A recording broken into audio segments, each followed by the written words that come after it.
다 같이 인사하겠습니다. 반갑습니다. 고맙습니다. 그리스도 완전 충만 일체 은혜 감사. 제가 수요 기도의 시간에 늘 성경 강의를 해왔었습니다.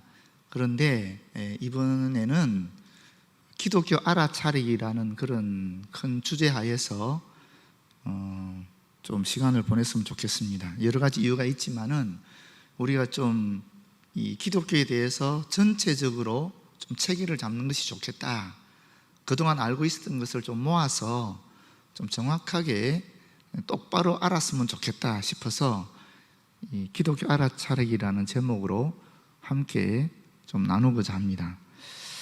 먼저 오늘은 기독교에 대한 정의에 대한 이야기입니다. 그 기독교에 대한 정의를 내리기 전에, 기독교에 대한 정의 모르는 사람은 없지만 그럼에도 불구하고 똑바른 정의를 내려야 될 필요성이 있기 때문에 기독교에 대한 정의에 대해서 다룰 것인데, 그 첫 번째로 지금 우리가 이 땅에 기독교인들이 얼마나 될 것 같습니까?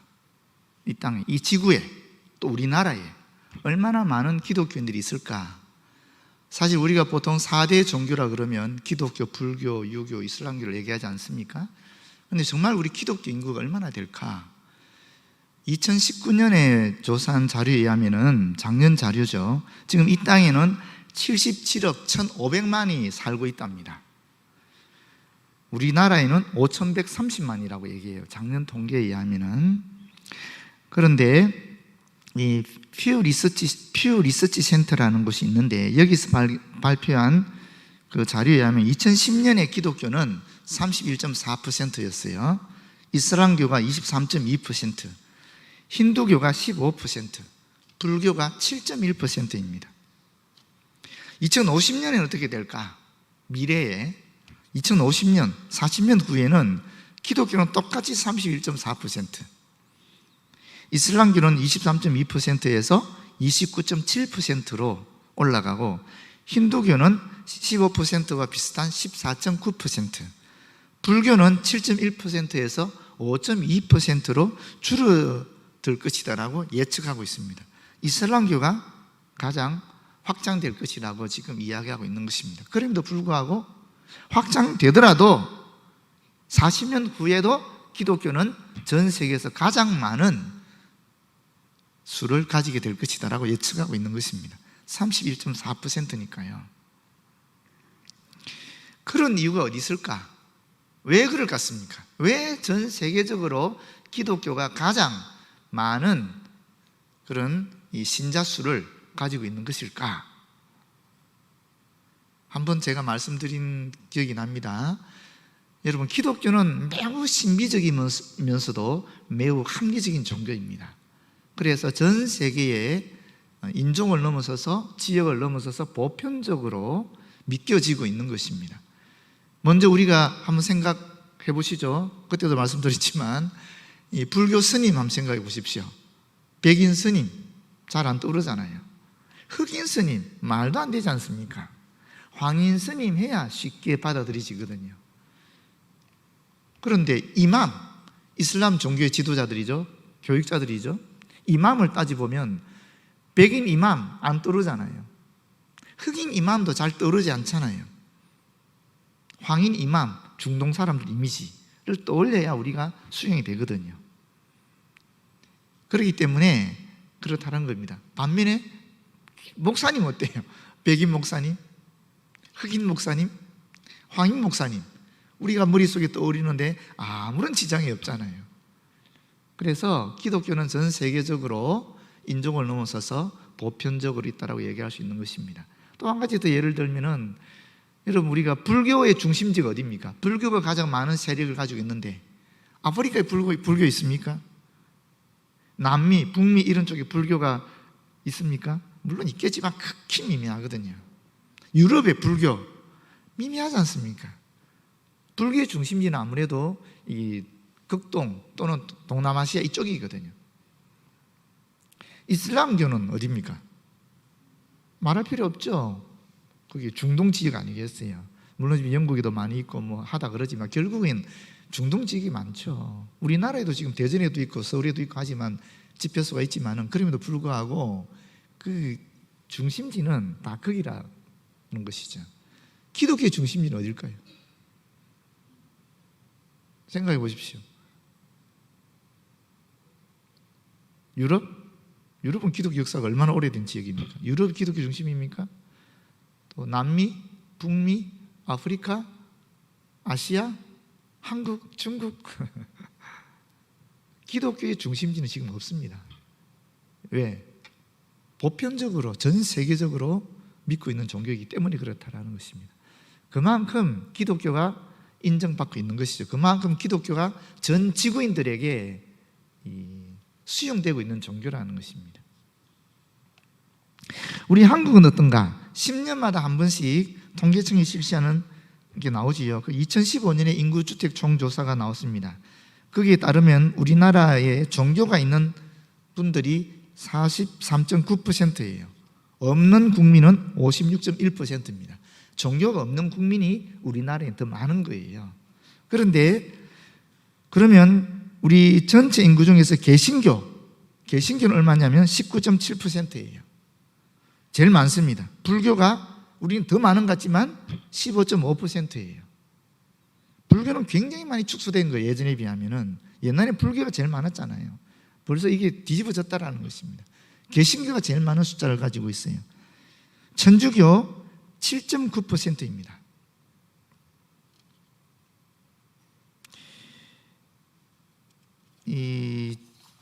이것을 43.9%가 2,100만 정도 되는데, 이것을 숫자로 따져보면 요 종교인들 수 안에서 개신교가 얼마나 차지하는가 보게 되면 개신교는 45%입니다.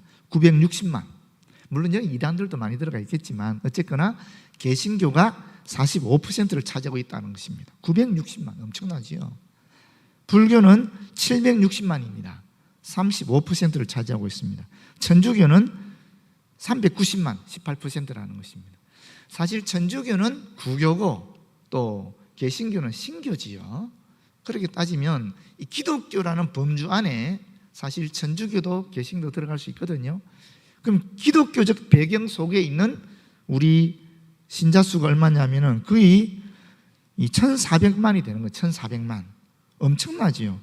그게 전부 몇 퍼센트가 됩니까? 그렇게 따지면은 27.6%입니다. 27.6%.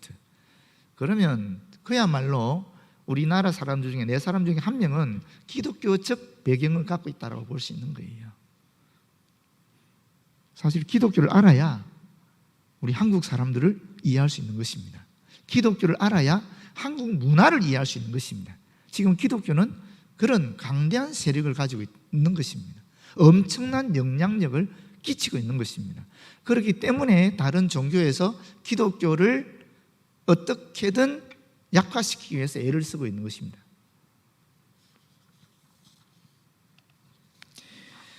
자, 그럼 두 번째로 기독교를 왜 기독교를 하는 걸까?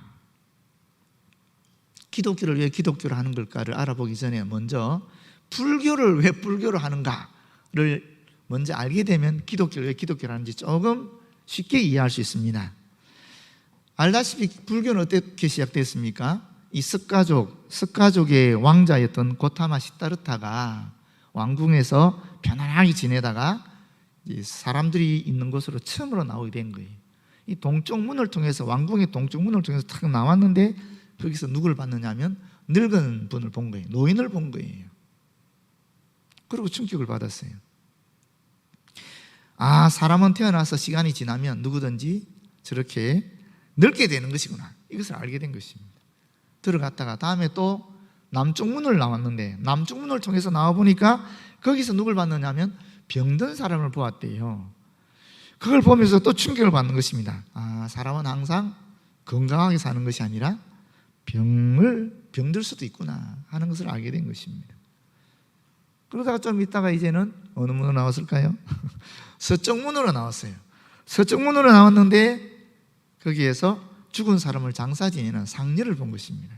그걸 보면서 아, 사람은 또 반드시 죽는구나, 이것을 알게 된 것입니다. 그렇게 되니까 자기 속에서 뭐가 생기느냐 하면 괴로움이 생긴 것입니다. 고통이 생긴 것입니다. 사람이 나고 또 늙고 병들고 죽는 모습을 보면서 이 속에 괴로움이 생긴 거예요. 근데 북쪽문을 통해 나갔는데 거기에 수도하는 사람을 본 거예요. 그 수도하는 사람을 보면서 나도 돌을 닦아야 되겠다 라고 해서 뛰쳐나가서 출가해서 사실 가출한 거죠. 가출을 더 좋은 의미로 출가라 그러는데 하여튼 가출해서 그때부터 돌을 닦기 시작한 것입니다. 그때 나이가 29살이었다 그래요. 그리고 6년 동안 인도에 있던 모든 영적인 스승으로부터 배웁니다. 그리고 7일 동안 깊은 명상에 잠겨서 깨닫게 되는 것이 팔정도라는 것입니다. 그게 무슨 내용이냐면 하여튼 바르게 보고 바르게 생각하고 바르게 말하고 바르게 행동하고 바르게 생활하고 바르게 정진하고 바르게 깨어있고 바르게 집중하게 되면은 사성제라고 고진멸도 이 고통을 멸하는 것을 알게 된다는 것이죠. 고통이라는 것이 어디 오느냐? 어디서 오느냐? 욕심에서 온다는 거예요. 욕심을 어떻게 멸할 수 있는가? 팔정도를 통해서 멸할 수 있다. 멸하면 어떻게 되는가? 그때 이제 해탈하는 것이죠. 쉽게 말하면 우리식으로 얘기하면 영원한 자유와 해방을 누리게 된다는 것입니다. 그게 고진멸도라는 사성제예요. 그게 석가가 깨달은 것입니다. 그런 석가의 깨달음을, 석가의 가르침을 쫓아서 열심히 배우고 또 열심히 익히고 열심히 쫓아가다 보면, 수행하다 보면 우리도 누구든지 간에 깨달을 수 있다. 그 깨달은 자가 누군가? 바로 부처다. 이렇게 되는 것입니다. 그 일대 부처였던, 일대 깨달은 사람이었던 석가모니의 가르침을 쫓아서 가게 되면은 결국 나도 깨달아서 부처가 될 수 있다. 그게 불입니다. 불이라는 의미입니다. 불교에서 불은 깨달은 자라는 뜻입니다. 깨닫게 되면 고통에서 자유로워진다는 것입니다. 그게 해탈이거든요. 그래서 불교가 불일교가 되었던 이유는 어디 있는가? 부처, 깨달은 자를 쫓아서 우리도 깨달아 영원한 자유 해방을 누리자라는 말에서 불교가 된 것입니다. 마찬가지로 기독교도 그런 의미를 가지고 있는 것입니다. 왜 하필이면 기독교라 그랬을까? 그 기독교의 핵심적인 가르침을 담고 있기 때문에 그렇습니다. 그래서 기독이라는 말을 우리는 반드시 알아야 기독교의 핵심적 가르침을 이해할 수 있는 것입니다. 세상 사람들이 어떤 명칭을 정할 때에 아무렇게나 정하지 않거든요. 아주 합리적인 이유로 딱 명칭을 정한 것입니다. 불교는 그 불이라는 의미 때문에 불교라 그랬고, 유교는 유라는 선비, 사대부, 대장부 이 의미 때문에 유교라 정했고, 그리고 기독교는 기독이라는 것이 기독교의 가장 핵심적인 진리를 담고 있기 때문에 기독교라 정한 것입니다.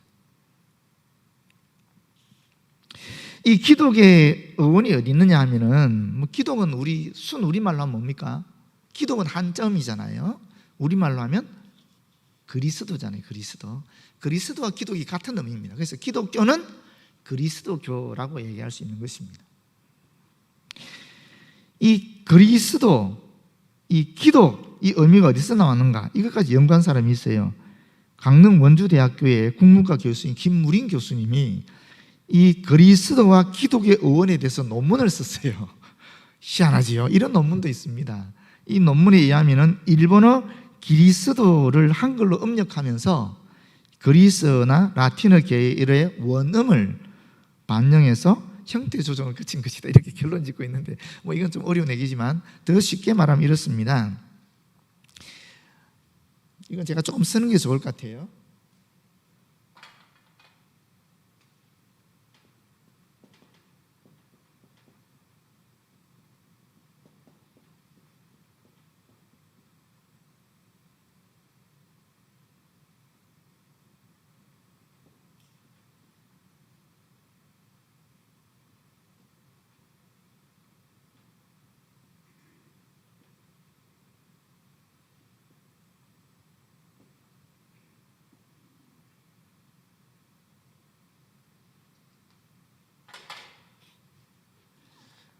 이게 기독교의 기독의 한자어로, 이거는 우리말로 하면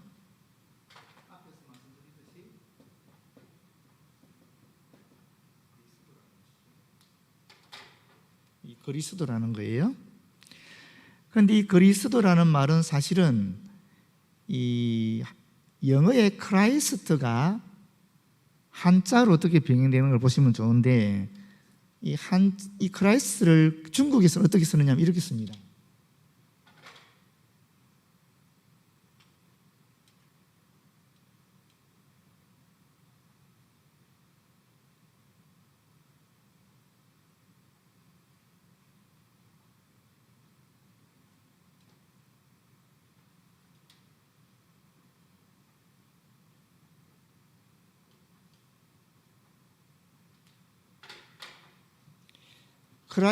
영어 크라이스트를 중국에서는 기리사독이라고 이렇게 음력화시켜서 쓰거든요. 여기서 기리사독에서 앞과 뒤 빼면 기독이 되는 거예요. 그래서 그리스도교를 기독교라 그러는 거예요. 영어 크라이스트를 중국 사람들이 음력한 것을 우리가 받아들여서 앞, 뒤 글자만 뽑아서 기독이라는 말을 쓰기 시작한 거예요. 그렇게 쓰면서 기독교가 됐는데, 그리스도라는 말은 어디서 나오느냐 하면은 영어의 크라이스트가 원래 그리스에서 왔어요. 그리스의 크리스토스라는 말입니다, 저게. 그래서 여러분 아시다시피 이 앞에 있는 두 개,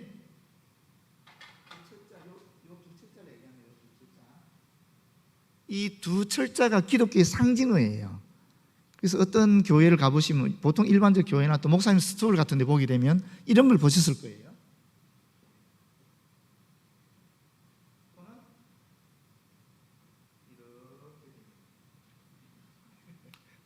이 두 개를 두 철자를 한 군데로 모은 거거든요. 이게 크라이스트, 다시 말하면 크리스토스를 상징화한 거예요. 그래서 이게 기독교를 의미하고 있는 겁니다. 교회 가보시면, 다른 교회 가보시면 그런 거 많이 있어요. 우리 교회는 없는데 다른 교회 가면 이런 상징들이 많이 있습니다.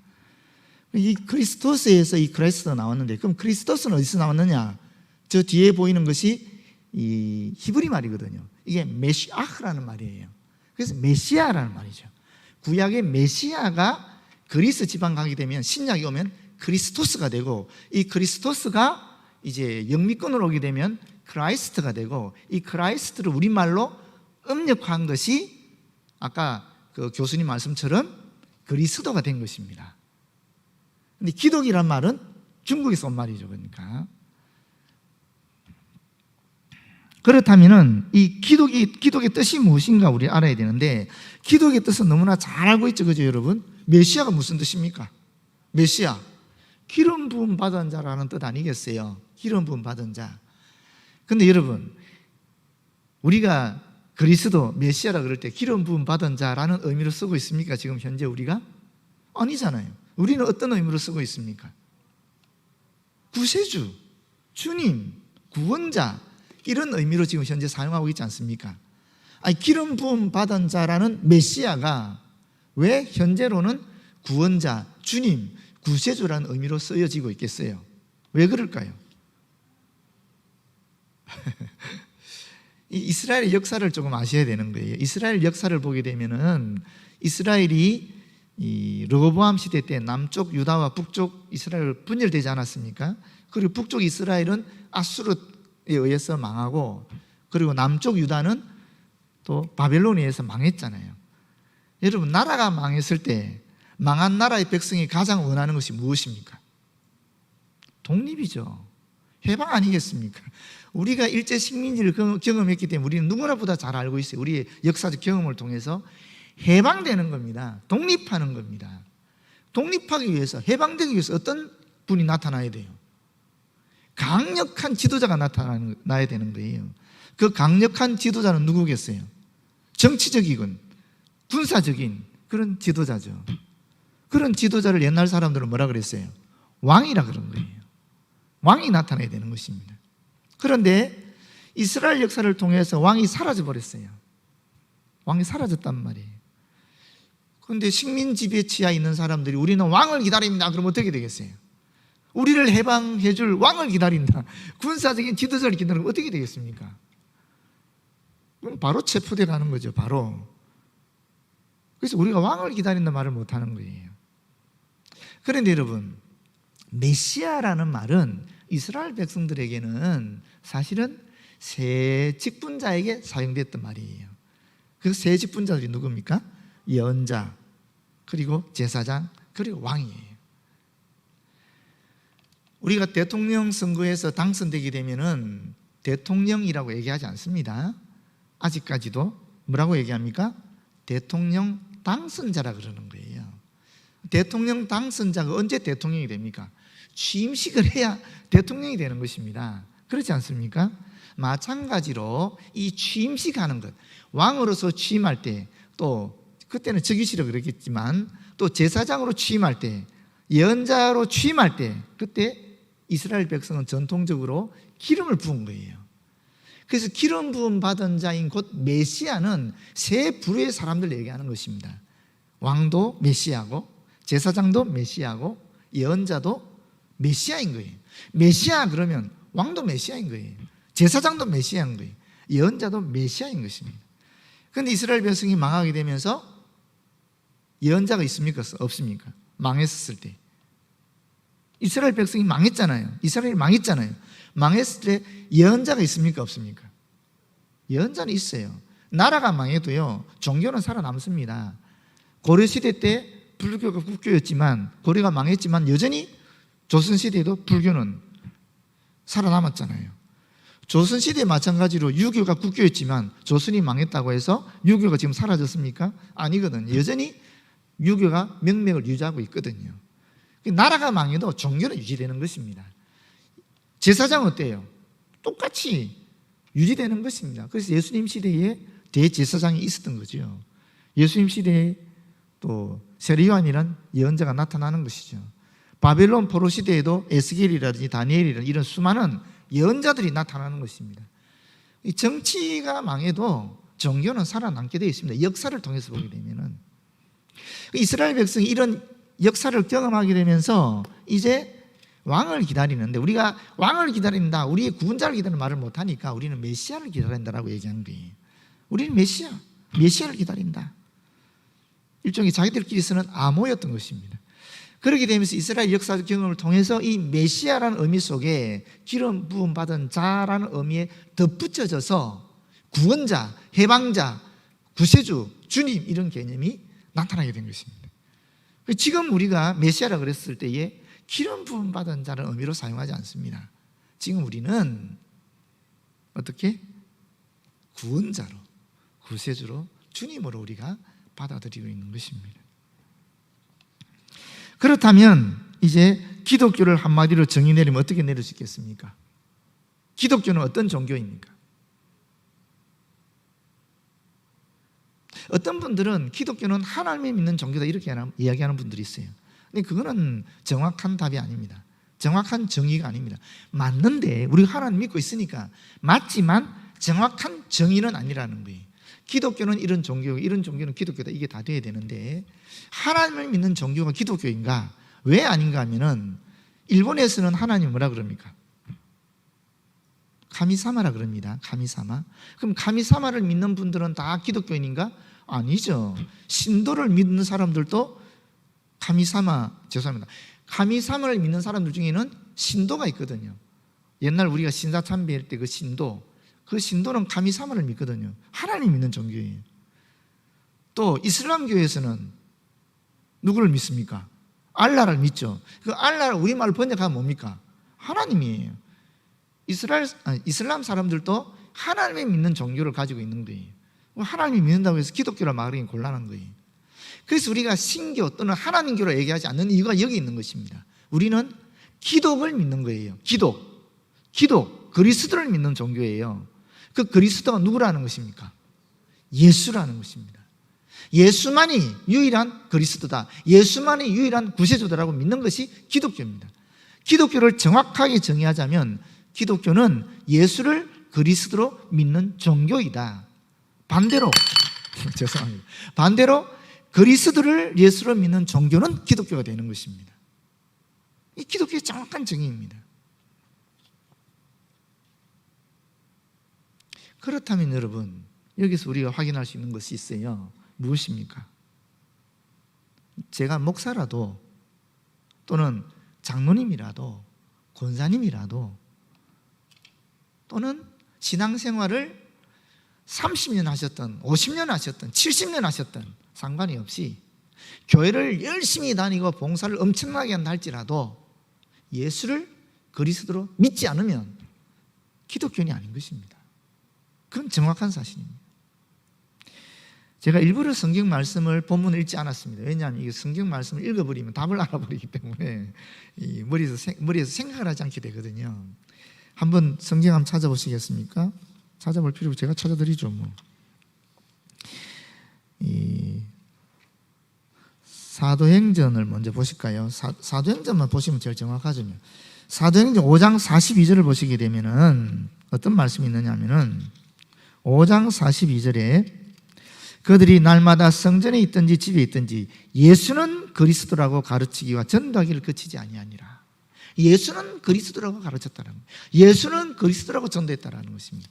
그 앞에도 보면 마찬가지예요. 그 앞에도 보면 이 2장 36절에도 그렇습니다. 너희가 십자가에 못 박은 이 예수를 하나님이 주와 그리스도가 되게 하셨다. 하나님께서 예수를 그리스도가 되게 하셨다라는 거예요. 우리 구세주가 되게 하셨다라고 분명히 얘기하고 있습니다. 또 18장 사도행전 18장 5절에도 보게 되면은 18장 5절입니다. 18장 5절에 보시게 되면 바울이 하나님의 말씀에 붙잡혀 유대인들에게 예수는 그리스도라 밝히 증언했다라고 얘기하고 있습니다. 똑같이 18장 28절에도 보게 되면 바울이 이는 성경으로서 예수는 그리스도라고 증언하여 이렇게 얘기하고 있습니다. 예수는 그리스도라고 증언한 것이 기독교의 역사입니다.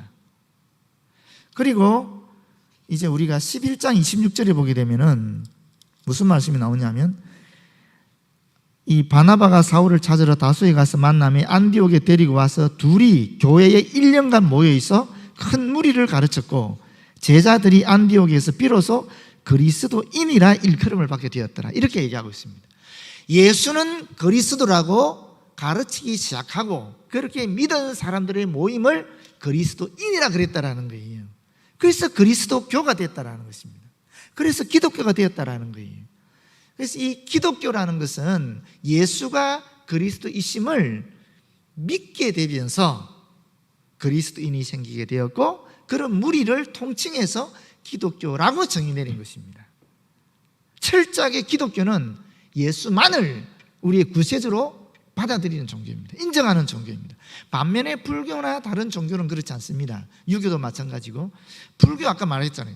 누구든지 석가의 가르침을 쫓아서 그대로 이행하면 수행을 해서 깨닫게 되면 누구든지 우리로 치면은 그리스도가 되는 것입니다. 누구든지 부처가 되는 것이니까 그게 기독교와 다른 종교의 차이점입니다. 이것을 다른 종교도 알고 또 무신론자들이 알기 때문에 예수가 그리스도이심을 전하는 것을 못하게 막으려고 하는 것입니다. 가장 역사적으로 강력하게 막았던 사람들이 누구냐? 유물론자들입니다. 공산주의자들이 이것을 용납할 수가 없었거든요. 공산주의자들이 볼 때는 이 예수가 그리스도임을 막아야 유물론이 살고 유실론 체계가 없어지는 거예요. 그래서 북한의 예전 헌법을 보게 되면은 묘한 얘기가 있어요. 인민은 신교의 자유가 있지만 반종교 선전의 자유가 있다 이렇게 얘기하고 있어요. 죄송합니다. 다르게 인민은 반종교 선전의 자유가 있다. 반종교 선전 무슨 말입니까? 종교를 가질 수 있는 자유는 없는 거예요. 또 종교를 전할 수 있는 자유는 없는 거예요. 뭐가 있다고? 종교를 반대하는 말을 할 수 있는 자유는 있는 거예요. 예수를 그리스도라고 주장할 수 있는 자유는 없는 것입니다. 반면에 예수가 그리스도가 아니다라는 것을 주장할 수 있는 자유는 있는 거예요. 그게 예전 북한 헌법에 있었어요. 지금은 바뀌었다고 얘기 들었습니다. 그게 유물론에서 나오는 종교는 아편이다 하는 것에서 나온 발전된 방안이거든요. 그것이.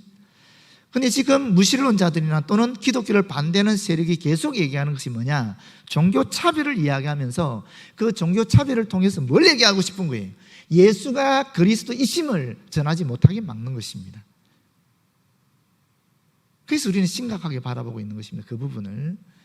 이 차별금지법이라는 게 참 좋은 거예요.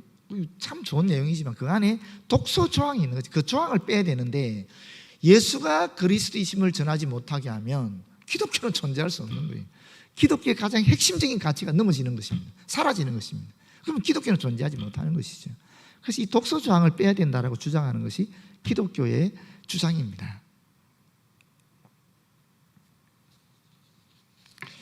마지막으로 한 가지 더 말씀드리고 싶은 것이 있는데, 이게 이제 강의를 하는 방향으로 가다 보니까 이게 2시간짜리 강의를 30분에 하기 좀 어려운 것 같아요. 이걸 해야 될지 말아야 될지 좀 고민이 되네요. 그래도 하고 넘어가죠. 오늘 조금 더 하겠습니다. 하고 넘어가죠. 기독교의 갈래가 어떻게 되는가? 그걸 조금 설명드릴게요.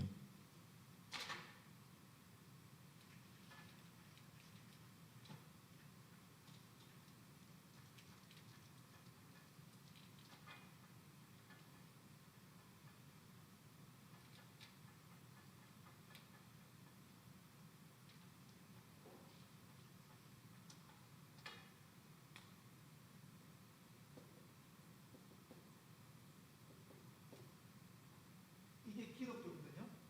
그렇잖아요?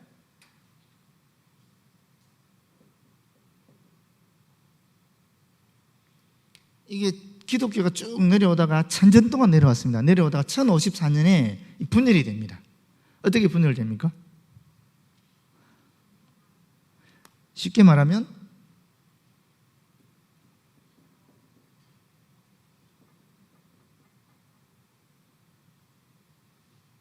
동방과 서방으로 분열되는 거예요. 동방 기독교, 서방 기독교가 되는 것입니다. 이게 쭉 내려오다가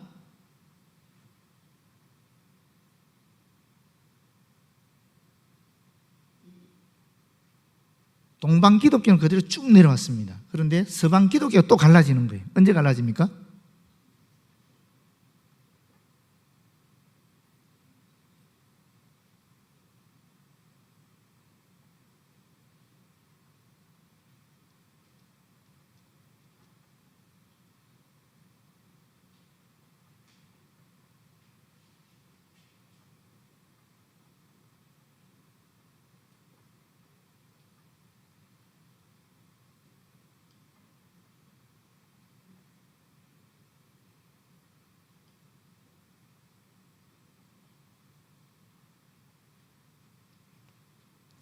이렇게 갈라지는데, 동방 기독교를 오토독스 카톨릭 처치라 그래요.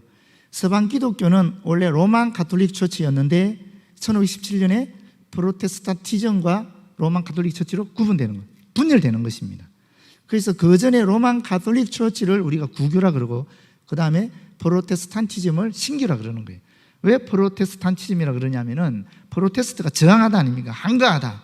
이 구교에 대해서 항거했기 때문에, 저항했기 때문에 공식 명칭이 프로테스탄티즘이 된 것입니다. 다시 말하면 외국에서는 기독교라 그러면은 크리스찬티를 얘기하는 것인데, 이 크리스찬티 안에는 세 큰 종파가 있다라는 거예요. 동방 정통교회, 그리고 로마 가톨릭 교회, 그 다음에 이 프로테스탄트, 다시 말해 개신교회, 이 세 가지를 다 기독교라 그러는 것입니다. 우리나라에서는 어떻게 얘기합니까? 우리는 기독교라 그러면 뭐죠? 개신교만 의미하잖아요. 그런데 외국에 나가면 크리스찬티라 그러면 이 세 종파를 다 얘기하는 것입니다. 우리는 왜 그렇게 됐느냐 하면, 기독교가 우리나라에 수용됐을 때에 먼저 로마 가톨릭 처치가 먼저 들어왔어요. 100년 전에. 그런데 그때 이 사람들이 자기들의 정체성을 우리나라에서는 천주교라 그랬습니다. 천주, 하늘의 주인으로 번역한 거예요. 천주교. 그 천주교로 알려져 있었고, 우리는 기독교로 번역했습니다. 왜냐하면 그리스도교니까 기독교로 번역한 거예요. 그래서 우리나라에서는 기독교라 그러면 개신교를 지칭합니다. 그러나 외국에 나가서 기독교라 그러면은 이 세 종파를 다 얘기하는 것입니다. 오해하지 마시기 바랍니다. 외국에서 말하는 기독교와 우리나라에서 말하는 기독교는 이 역사적인 배경에 있어서 이렇게 차이가 나는 거예요. 왜 이렇게 갈라졌을까? 여기에 대해서는 다음 시간에 구체적으로 말씀드리도록 하겠습니다. 그럼 우리 오늘 중요한 거 하나, 제가 늘 강조하는 거지만 기독교는 예수를 그리스도로 믿는 종교입니다. 직분 상관없습니다. 몇 년 동안 교회 섬겼느냐, 얼마나 열심히 섬기느냐, 얼마나 많은 헌금했느냐, 아무 상관없습니다. 중요한 것은 예수님이 우리의 유일한 구세주다는 것을 믿는 것이 바로 기독교고 기독교인입니다. 기도하겠습니다.